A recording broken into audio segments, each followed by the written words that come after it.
Good morning बच्चों। बेटा आज हम फिर से क्लास 8th की हिस्ट्री का लेसन नंबर 2 जो है फ्रॉम ट्रेड टू टेरिटरी, इसके क्वेश्चन आंसर करने वाले हैं। पार्ट 1 पार्ट 2 हमने कर लिया, आज पार्ट 3 है। पार्ट 3 में इसके हम 3 क्वेश्चन डिस्कस करेंगे। फर्स्ट क्वेश्चन है, what were the areas of conflict between the west Bengal nawabs and the East India Company. तो हमने बताना है कि अंग्रेज़ों और जो बंगाल का नवाब था उसके बीच में क्या क्या कंफ्लिक्ट से, क्या क्या किस किस बात पे मतभेद था, लड़ाई थी, झगड़ा था, क्या किस किस बात को लेकर था। तो फर्स्ट पॉइंट है, बंगाल नवाब जो है वो asserted their power and autonomy and reduces to grant concession to the company. Company चाहती थी हमें कुछ रियायतें मिले, टैक्स में कंसेशन मिले, मगर जो बंगाल का नवाब था वो बिल्कुल नहीं किसी भी कंसेशन को देना चाहता था, जिसकी वजह से कंपनी वाले नाराज थे, उनसे अंग्रेज उनसे नाराज थे। They demanded large tribute for the company's right to trade. अब जो कंपनी के जो बंगाल का नवाब था वो चाहता था कि बहुत ज़्यादा टैक्स या बहुत सारी गिफ्ट और ट्रिब्यूट्स जो हैं, ठीक है, वो कंपनी हमें दे, टैक्सेस दे, रेवेन्यू दे हमें, तो फिर हम उनको परमिशन देंगे, कंपनी को बहुत सारे राइट देंगे ट्रेड में करने की, आप हमारे इलाके में ट्रेड कर सकते हो। मगर कंपनी इससे बिल्कुल खुश नहीं थी। कंपनी जो अंग्रेज़ थे वो चाहते थे कि हमें ज़्यादा चीज़ें ना देनी पड़े, ज़्यादा गिफ्ट और ट्रिब्यूट्स ना देने पड़े नवाब को, हमें ऐसे ही वहाँ पे इजाज़त मिल जाए ट्रेड करने की।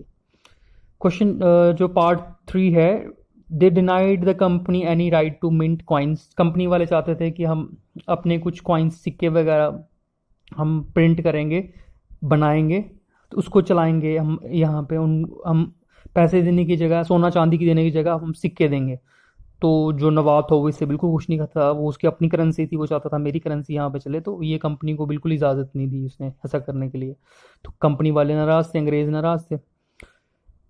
दे stop the company from extending its fortification. क्या वाले कंपनी वाले अंग्रेज़ जो थे वो अपनी कंपनी के लिए बहुत बड़े बड़े किले जो होते हैं, फोर्ट, जिसमें जैसे लाल किला है, चारों तरफ फोर्ट बनाते थे ताकि बड़े बड़ी दीवारें, उसको कोई हमला ना कर सके। अंदर वो अपने गोदाम वगैरह बनाते थे, कंपनी की फैक्ट्री बनाते थे बड़ी बड़ी, कोई इसमें हमला ना कर दे, इसलिए वो चारों तरफ बड़ी बड़ी दीवारें लगा के फोर्ट बनाते थे, फोर्टिफिकेशन करते थे। मगर बंगाल का नवाब चाहता था कि कोई भी फोर्टिफिकेशन हमारे इलाके में ना करे, जिससे अंग्रेज़ खफा थे। तो ये सब कॉन्फ्लिक्ट थे नवाब और कंपनी के बीच में, अंग्रेज़ों के बीच में, जिसकी वजह से उनके बीच में जंग हुई बाद में। ठीक है, क्वेश्चन नंबर 6 है, how did the assumption of Deewani benefited the East India Company. तो जैसे ही जो जो जंग जीत गए हमारे, ये अंग्रेज़ जीत गए, ठीक है, हमारे नवाब जो था वो हार गया, बंगाल का नवाब भी हार गया प्लासी, बैटल ऑफ प्लासी में। उसके बाद बैटल ऑफ बक्सर हुई, उसमें उनको राइट भी मिल गया दीवानी का। दीवानी का राइट का मतलब होता है कि उनको टैक्स इकट्ठा करना लोगों से, उसकी इजाज़त मिल गई, दीवानी इकट्ठा करने की इजाज़त मिल गई, दीवानी लेने की इजाज़त मिल गई, किससे, लोगों से टैक्स वसूल करने की इजाज़त मिल गई अंग्रेज़ों को। तो लोग सीधे लोगों, अब जो अंग्रेज़ थे वो सीधे लोगों से टैक्स लगाने लगे और उनको अपने खजाने में लेने लगे, इससे उनके पास बहुत सारा पैसा आ गया। The diwani allowed the company to use the vast revenue resources of Bengal. Bengal के लोगों के जो पैसे थे रेवेन्यू के टैक्स के रूप में, वो अब अंग्रेज़ों के पास चले गए।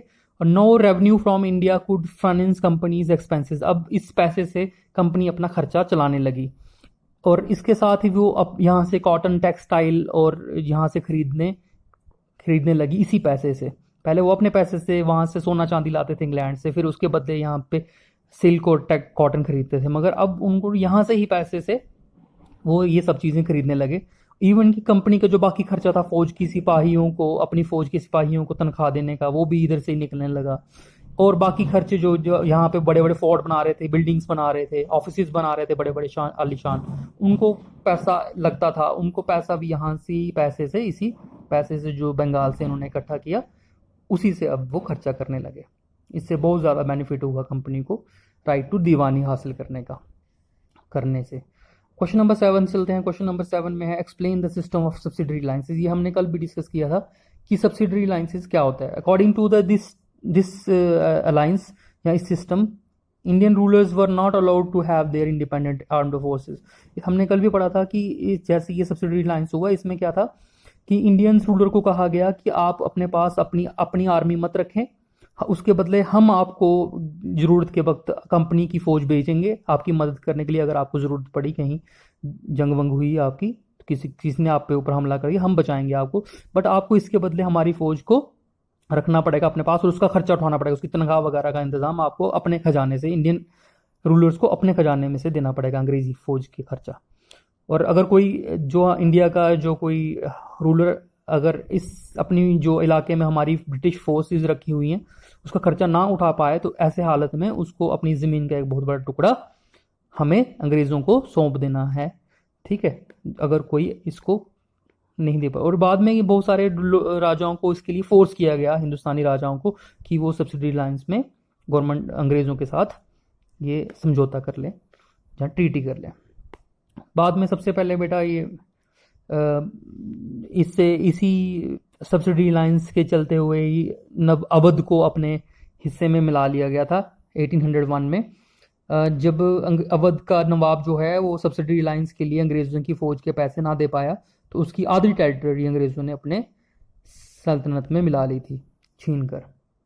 तो ये था सब्सिडी लाइंस। आज के लिए इतना ही बेटा, कल फिर पढ़ेंगे इसके अगले वाले क्वेश्चन, कल कोशिश करेंगे इस लेसन को ख़त्म करने की। ठीक है, तब तक के लिए बाय।